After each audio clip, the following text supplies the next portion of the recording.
Assalamualaikum warahmatullahi wabarakatuh. Jumpa lagi bersama saya Roni di channel Berpacu Dalam Misteri. Gimana kabar kalian? Semoga selalu diberikan kesehatan dan dimudahkan segala urusannya. Di episode kali ini, saya akan melanjutkan sebuah kisah nyata yang kemarin bersambung, yaitu santet. Si janda muda alias Lilis sudah mulai jatuh hati sama sang manajer tampan. Jurus godaannya sudah mulai aktif. Apakah Lilis bisa merayu si manajer tampan dan menjadi kekasihnya? Yuk simak videonya. Sebelum masuk ke cerita, jangan lupa bantu channel ini dengan cara subscribe dan like agar channel ini bisa semakin berkembang. Dan jangan lupa aktifkan lonceng notifikasinya juga ya, agar kalian tidak ketinggalan cerita atau video terbaru dari channel ini. Baiklah, gak usah lama-lama lagi. Seperti apa ceritanya? Yuk siapkan kopi, duduk senyaman mungkin, pejamkan mata, dengarkan dan simak baik-baik kisahnya.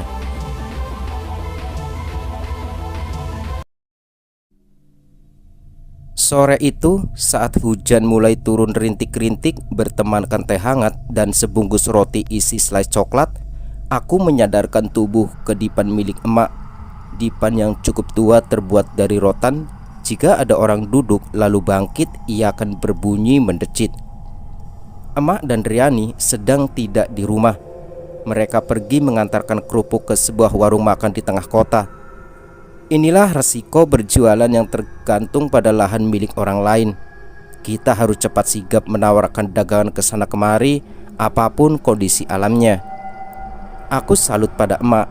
Beliau sama sekali tidak mengeluh. Bahkan untuk memanjakan dirinya dengan berpijat pun jarang dilakukannya. Begitu pula Riani, gadis lulusan SMA itu tidak protes jika dirinya hanya menjadi kurir pengantar kerupuk. Aku bersyukur dikala kekalutan hatiku sepeninggalan mendiang Bang Miftah, masih ada emak yang sanggup membiayai kehidupanku.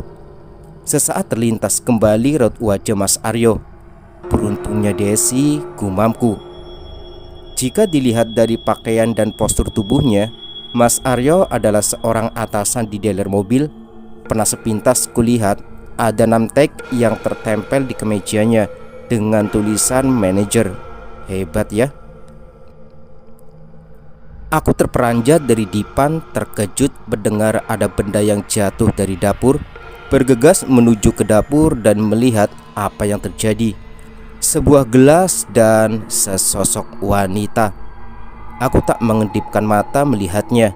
Dia membelakangiku dengan posisinya menghadap ke arah jendela. Rambutnya lurus sebahu, memakai baju berwarna merah dan bawahan rok hitam. Roknya menutupi kakinya. Aku masih terpaku mengedipkan mata dan kemudian mengusap-usap mataku. Siapa? Lidahku sangat keluh. Blas. Dia menghilang begitu saja dan seketika pandanganku berubah menjadi hitam. Mbak Lilis.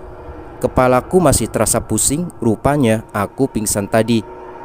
Mbak, sudah sadar, kata Riani, mencoba menggoyang tubuhku. Nih, aku di mana? Kataku sambil mencoba bangun dan memegangi kepala. Mbak, kok bisa pingsan sih? Ada apa? Mbak gak tahu nih, tiba-tiba pandangan Mbak jadi gelap. Aku masih memegangi kepala. Emak datang membawakan segelas teh hangat dan memberikan kepadaku.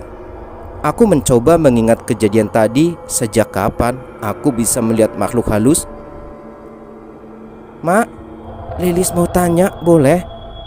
Kini aku sudah berada di atas kasurku. Ada apa? Jawab emak.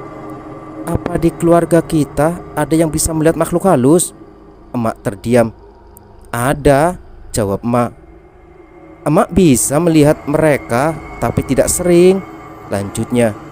Aku terdiam. Benar saja, mungkin aku mewarisi sifat emak. Keesokan hari saat aku sedang menyapu halaman rumah, ada mobil hitam yang berhenti menuju ke arahku. Aku hafal betul, itu mobil Mas Aryo. Mungkin ia ingin membayar kerupuk tempo hari. Benar, Dia keluar dari mobil dengan gaya khasnya. "Assalamualaikum." "Waalaikumsalam. Mas Aryo, silakan duduk mas." Aku menjatuhkan sapu lidi yang tadi kupegang dan duduk di teras bersama Mas Aryo. "Mau minum?" kataku. "Gak usah. Aku kesini mau membayar uang kerupuk kemarin. Ternyata 130 ribu ya." Mas Aryo menyodorkan uang pecahan 50 ribuan 3 lembar. "Sebentar mas, aku ambil kembalinya dulu." Saat aku ingin beranjak ke dalam rumah, tangan Mas Aryo memegangku dan mencegahku masuk. Gak usah. Hitung-hitung itu biaya keterlambatan." Aku duduk kembali. Perasaanku yang tadi biasa saja kini berubah menjadi gugup.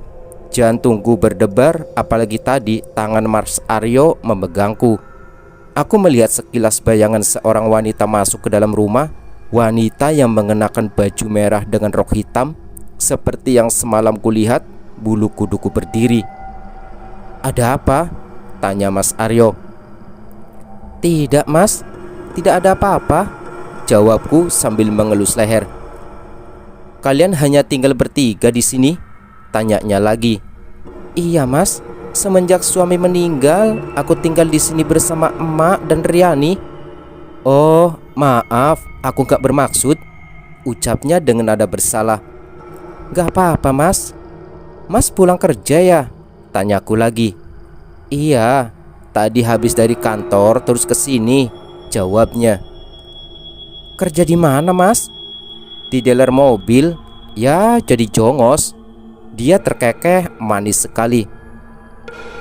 "Kalau aku mau beli mobil, bisa dong lewat Mas Aryo saja." Bisa, dengan senang hati." Dia membuka tas kecil yang dibawanya dan mengeluarkan selembar kertas. "Ini kartu namaku, disimpan ya. Siapa tahu nanti mau beli mobil." Dia menyodorkan padaku. "Terima kasih." Aku tersenyum padanya. Dia pun pamit pulang karena ada janji untuk menemani istrinya ke dokter. Saat kutanya sakit apa, Mas Aryo tidak menjawabnya. Kulambaikan tangan padanya dan tetap memeluk kartu nama yang tadi diberinya. Kali ini aku yang menjadi kurir antar kerupuk. Riani sakit demam. Mungkin kelelahan setelah warawiri mengantarkan dagangan bersama emak. Dulu sebelum menikah, akulah yang menjadi kurir kerupuk. Saat itu Riani masih sekolah, jadi aku sudah hafal tempat langganan emak. Setelah selesai membungkusi kerupuk, emak memasukkannya ke dalam karung berwarna biru besar, mengikat bagian atasnya, lalu meletakkannya di jok motor belakang, memastikan karung itu kuat dan tidak goyang terkena terpaan angin. Dirasa mantap, aku memulai mengantarkan sumber penghasilan kami. Hari ini ada 5 buah warung yang akan kudatangi menitipkan kerupuk-kerupuk ini. Cuaca mendukung, cukup cerah, namun sedikit mendung di bagian utara. Mengingat bahwa jas hujan selalu kubawa kemana-mana. Tiba di warung pertama, si penjaga nampak sudah akrab dengan kedatanganku. Ia langsung memintaku meletakkan kerupuk pesanannya di dalam toples besar yang tersedia di atas masing-masing meja warung. Ia pun memberiku beberapa lembar uang. Katanya ini bayaran untuk kerupuk emak yang sudah laku kemarin. Aku mencatatnya di ponselku agar tidak lupa. Aku kembali meneruskan perjalanan, melewati bangunan-bangunan ruko yang menjulang tinggi di kota. Lalu lalang kendaraan berseliweran membalap motorku. Aku tidak berani melajukan motor dengan kecepatan di atas 40 km per jam. Takut jika karung berisi kerupuk ini akan berhamburan kemana-mana. Aku melewati sebuah tempat yang tidak asing di ingatanku. Ya, dealer mobil milik Mas Aryo. Kuhentikan sejenak motorku di pinggir jalan raya tepat di depan ruko dealernya. Tak tampak Mas Aryo di sana. Hanya ada beberapa karyawan saja yang sedang duduk dan ada yang berdiri mondar-mandir. Aku pun tidak melihat mobil Fortuner hitam yang biasa ia gunakan jika ke rumahku. Senyum tersinggung di bibirku, membayangkan betapa bahagianya si Desi memiliki Mas Aryo. Gagah, tampan, kaya raya adalah dambaan setiap kaum hawa. Aku menutup kaca helm dan melanjutkan mengantar kerupuk. Sampai di warung kedua, memarkir motor dan menurunkan karung kerupuk. "Loh, kamu di sini?" Mas," aku terkejut. "Mas Aryo?" "Iya, aku sarapan dulu di sini sambil menunggu. Katanya ada yang mau meeting sama aku." Dia masih duduk di kursi warung. Terlihat ia sedang menyantap hidangan pecel dengan lauk ayam goreng dan secangkir teh hangat. "Oh, aku mengantar kerupuk, Mas. Di sini langganan emak." "Sini, sarapan dulu aja. Temani aku," pintanya. Entah mengapa badanku terasa refleks menuruti perintah Mas Aryo. Ia memesankanku sepiring nasi rames dan air putih hangat. "Sudah lama jadi langganan di sini," katanya sambil menyuap sisa nasinya. Dia tepat duduk di hadapanku. "Sudah lumayan," jawabku sambil mengaduk nasi rames di piring. "Kalau boleh tahu, suamimu meninggal karena apa?" tanya Mas Aryo sembari menyeruput teh hangatnya. "Jatuh dari atap rumah. Bang Miftah jadi kuli bangunan. Sekarang gak berniat untuk menikah lagi, kan masih muda." Dia memperlihatkan barisan giginya yang besar dan rapi. "Belum terpikir, Mas. Masih senang membantu emak dulu." Cukup lama kami mengobrol hingga tak terasa makanan yang kami pesan sudah ludes. Mas Aryo asik, suka diajak bercanda dan bertukar pikiran. Orang yang kritis dan berwibawa. "Aku jemput ya." SMS masuk dari ponselku. Ya, dari Mas Aryo. Entah dari mana asal mulanya, hubungan kami semakin intens. Aku menyadari bahwa posisi ini sangat berdosa karena menjalin suatu hubungan dengan Mas Aryo yang masih berstatus sebagai suami Desi. Mas Aryo bilang bahwa Desi sudah lama sakit kista di bagian rahimnya, sehingga sulit untuk mendapatkan anak. Setiap pulang kerja, Mas Aryo mampir ke rumah emak membawakan martabak, pisang keju, atau cemilan lainnya. Berulang kali emak dan Riani memperingatkanku bahwa tindakan ini salah besar. Tapi mungkin di sisi lain, aku merasakan ada sebuah getaran cinta yang tumbuh kembali semenjak ditinggal Bang Miftah. Tak jarang aku dan Mas Aryo pergi makan malam berdua di sebuah kafe. Mas Aryo termasuk orang yang sibuk, jadi tidak sulit baginya untuk berbohong kepada Desi. "Kenapa Desi nggak dioperasi saja, Mas?" tanyaku pada Mas Aryo. Sudah 2 kali. Tapi entah kenapa penyakitnya tak kunjung sembuh. Pakai cara alternatif juga sudah," jelas Mas Aryo. Jika dilihat dari sifatnya, Mas Aryo sangat mencintai Desi. Apapun kondisi Desi, dia masih setia mendampinginya berobat ke rumah sakit. Aku sedikit cemburu. Berbulan-bulan menjalani hubungan gelap bersama Mas Aryo membuatku tak tahan dengan status seperti ini. Aku ingin meminta penjelasan tentang hubungan ini. "Mas, malam ini jemput ya." Aku mengirimkan pesan padanya. "Gak bisa, Lis. Malam ini jadi jadwal kontrol Desi," balasnya. "Kok gitu? Sejak kapan kamu peduli sama istrimu?" Rasa cemburu yang sudah di ujung tanduk. Lama sekali ku tunggu balasan SMS dari Mas Aryo, namun tak kunjung ku terima. "Hati-hati, emak sudah berkali-kali memperingatkanmu soal hubungan ini. Emak tidak mau kamu menjadi perusak rumah tangga orang, Lis," ucap emak. "Ah, tidak, Mak. Mas Aryo itu sudah bosan sama Desi. Dia mau menikahiku," jawabku sekenanya. "Apa? Jangan main-main kamu, Lis. Emak tidak mau kamu bertindak kelewatan. Lihat saja, Mak. Aku akan membuat Mas Aryo menceraikan Desi." Aku meninggalkan emak yang duduk bersamaku di depan ruang tamu. "Mas, kamu di mana? Aku kangen." Ku kirim SMS pada Mas Aryo. "Sabar ya, besok aku jemput kamu. Kita makan malam berdua." Senyum sumringah terpancar di bibirku. Akhirnya aku akan bertemu sang pujaan hati.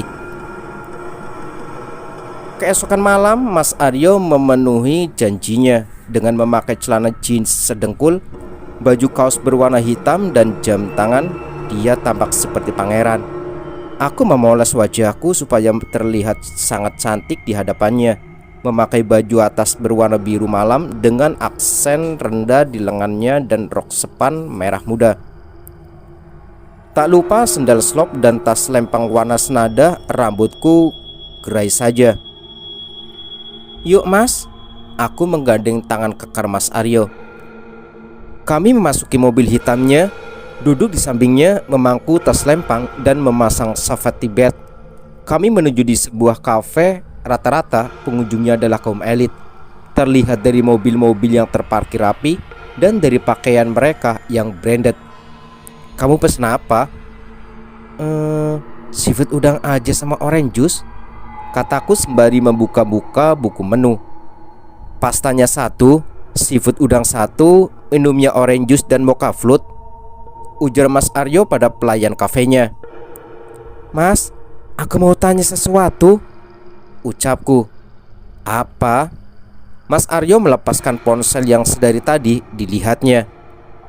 "Aku ingin kejelasan dalam hubungan kita, Mas." "Maksudnya?" Dia mengernyitkan dahi.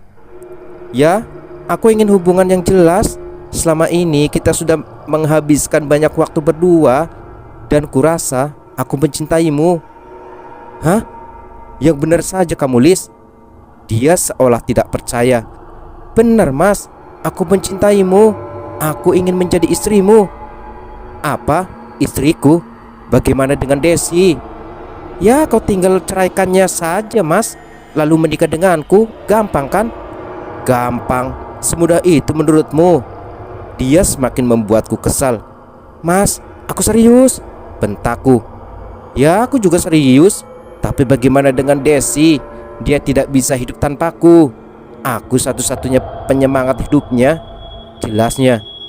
"Ya kan, lama-kelamaan nanti dia juga bisa bangkit sendiri. Mau sampai kapan kamu terus bersamanya yang tidak bisa memberimu seorang anak?" Aku sungguh kesal padanya. "Apa kamu menjamin akan memberiku anak? Hamil pun kamu tidak pernah." "Mas, aku tidak mau kamu permainkan seperti ini. Aku juga punya hati." Lagi-lagi aku membentaknya. "Siapa yang permainkan kamu? Aku sayang padamu, tapi tidak untuk memilikimu," ungkapnya. Darahku semakin naik saja mendengar ucapan-ucapan yang keluar dari mulut Mas Aryo. "Lihat saja, aku akan membuatmu menikahiku." Niatku untuk mendapatkan Mas Aryo sudah bulat. Dia berhasil membuatku nyaman di sampingnya dengan sosoknya yang begitu menawan. Kenapa Desi itu tidak cepat mati saja, agar aku bisa segera dinikahi oleh Mas Aryo? Sudah tahu dia itu hanya parasit di hidup Mas Aryo, masih saja mencari belas kasihan. Setahuku, Desi adalah wanita yang taat agama. Selain waktu mengantarkan Riani tempo hari, aku juga sempat bertemu dengannya di suatu pusat perbelanjaan. Dandanannya lusuh sama sekali tidak menggambarkan bahwa dia itu istri seorang manajer. Berbeda jauh denganku, apalagi semenjak tinggal di rumah emak. Penghasilan kerupuk meningkat drastis dan aku selalu mendapatkan upah yang lumayan dari hasil menjadi kurir kerupuk emak. Upah itu aku gunakan untuk membeli kebutuhan make up, pakaian modis dan tas bagus. Itu sebagai penunjang agar Mas Aryo tak terlihat malu saat jalan denganku. Dia pernah bercerita kepadaku tentang penampilan Desi yang serba tertutup jika sedang jalan berdua dengannya. "Sayang, malam ini kita jalan yuk," kukirim pesan singkat pada sang pujaan hati. Lama sekali menunggu balasannya. Tiba-tiba ponselku berdering. Ada nama Mas Aryo memanggil. Dengan gembira aku angkat telepon darinya. "Assalamualaikum mas." "Waalaikumsalam Lis," jawabnya di sana. "Ada apa mas?" "Malam ini aku tidak bisa menjemputmu. Desi sedang kritis di rumah sakit Lis," jelasnya. "Ya ampun, tinggalkan saja dia mas," ucapku kesal. "Ya nggak bisa gitu dong Lis. Sudah ya, aku masih sibuk." Dia menutup teleponnya. Dadaku bergemuruh. Sejak kapan dia mulai perhatian pada Desi? Biarkan saja dia mati. Waktu berlalu, aku semakin diacuhkan oleh Mas Aryo. Dia membuatku semakin ingin memilikinya secepat mungkin. "Berapa, Pak?" 13.000, Mbak. Aku menyodorkan uang pecahan 5 ribuan 3 lembar kepada si penjual es kelapa sore itu. Duduk sendirian di pinggir jalan raya, menikmati segarnya es kelapa dengan campuran sirup merah itu. Membuka ponsel dan membaca ulang isi pesan yang pernah kukirim pada Mas Aryo. Kata-kata romantisnya membuatku luluh dan senyum-senyum sendiri melihat beberapa foto kami berdua mesra sekali. Teringat saat aku ingin mencium bibirnya, dia mengelak. Dia bilang belum saatnya. Kami hanya sebatas pegangan tangan saja, tidak lebih. Di seberang kursi kedai ini, aku tak sengaja mendengar pembicaraan mereka. Dua orang wanita yang perkiraan usianya tak jauh berbeda denganku. Dengan berpura-pura melihat ponsel, sedikit demi sedikit aku menguping pembicaraan mereka. Kedua wanita itu sedang membicarakan tentang temannya yang terkena santet oleh mantan kekasihnya hingga ia jatuh sakit dan tak kunjung sembuh. Entah setan mana yang merasuki. Tiba-tiba aku ingin mencoba hal itu. Melakukannya pada Mas Aryo dan Desi, aku semakin mantap dan bersemangat. Segera ku habiskan es dengan di hadapanku dan beranjak pergi meninggalkan kedua wanita dan kedai itu. Di jalan, aku semakin penasaran ingin mencoba jasa santet untuk mendapatkan Mas Aryo. Aku mencari informasi tentang dukun yang bisa mengirimkan santet dan guna-guna pada seseorang. Di sela waktu mengantar kerupuk, aku bertanya pada penjaga warung maupun orang-orang terdekat. Berdalih ingin mengobati sakit, aku menanyakan keberadaan sang dukun santet. Cukup lama hingga aku mendapatkan informasi tentang keberadaan Ki Handi, seorang paranormal. Selama itu juga aku dan Mas Aryo masih saling berhubungan baik. Kini sudah ku dapatkan alamat lengkap rumah Ki Handi. Aku tidak tahu di mana alamat itu berada. Nampaknya di suatu tempat yang lumayan jauh. Tidak ada nomor ponsel yang bisa dihubungi. Hanya bermodalkan tulisan di secari kertas, aku memberanikan diri berangkat menuju desa itu. Pamit pada emak ingin mengunjungi saudara jauh Bang Miftah. Tentu saja aku berbohong. Mengendari motor sendiri, membawa tas lempang berisikan jas hujan. Di perjalanan, aku masih sering melihat sosok wanita berbaju merah dengan rok hitam selalu membuntutiku. Aku sudah terbiasa dengan sosoknya. Dia menampakkan diri sekilas dan masih tetap dengan posisi membelakangiku. Bertanya alamat kepada orang-orang sekitar, memberhentikan motorku, memberanikan diri menanyakan rumah Ki Handi. Di sebuah rumah kayu beratapkan seng yang sudah berkarat, semacam pondok di tengah sawah. Di halamannya terdapat jaring persegi sebagai kandang itik miliknya. Sepertinya rumah itu tidak dialiri listrik karena tak ada kabel yang melintasi atas rumahnya. Aku diantarkan oleh seorang ibu paruhbaya yang tahu rumahnya Ki Handi. Ibu itu mengantarkanku sampai pinggir sawah saja dan menunjukkan rumahnya. Jalan yang licin khas tanah persawahan sedikit mengganggu keseimbanganku saat berjalan. Dengan hati-hati aku menuju rumah Ki Handi yang terletak sekitar 100 meter dari bibir sawah. Suara itik yang bersahutan menandakan mereka sedang melihat orang asing menuju ke tempat ini. "Assalamualaikum, Ki," ucapku sambil mengetuk daun pintunya. "Waalaikumsalam. Siapa?" Suara yang cukup rentak ku dengar dari arah dalam rumah. "Saya, Ki, mau meminta tolong." Ki Handi membukakan pintunya. Perawakan yang lebih pendek dariku, memakai baju dan celana hitam, ada kupluk di atas kepalanya. Terlihat cukup tua karena kulitnya yang sudah terlihat keriput. "Masuk," ajak Ki Handi. Aku mengangguk. Kami berdua duduk di dalam rumahnya. Tidak ada alas apapun, hanya kayu, dan kulihat banyak sekali cawan-cawan kecil berisikan bunga warna-warni. Bau dupa yang tertancap di sebuah wadah berisikan beras kuning. Ada pula berbagai macam beduk tulang, entah tulang apa. Belum lagi di dinding gubuk ini banyak tengkorak kepala hewan bergantungan. Bulu kuduku berdiri. Ada apa? Ki Handi membuka percakapan kami. Anu Ki, saya mau minta tolong sama Aki. Saya mau mendapatkan hati seseorang, jelasku. Ki Handi mengangguk sambil mengelus jenggotnya yang mulai memutih. Iya, saya paham. Mau pakai metode apa? Kata Ki Handi. Adanya apa saja Ki? Ya terserah kamu. Mau yang mana? Semua ada di sini, jelas Ki Handi. Santet bisa. Kamu kesini bawa adik atau kakakmu? Ki Handi bertanya. Aku celingukan. Tidak bawa siapa-siapa Ki, hanya saya sendirian, jawabku gugup. Oh, dia tidak suka kamu kemari. Dia bilang sama saya. Aku semakin terheran-heran.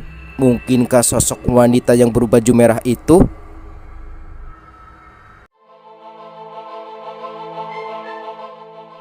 Oke teman-teman, ceritanya bersambung dulu ya. Namanya saja cerita bersambung. Kita lanjutkan cerita ini di part selanjutnya.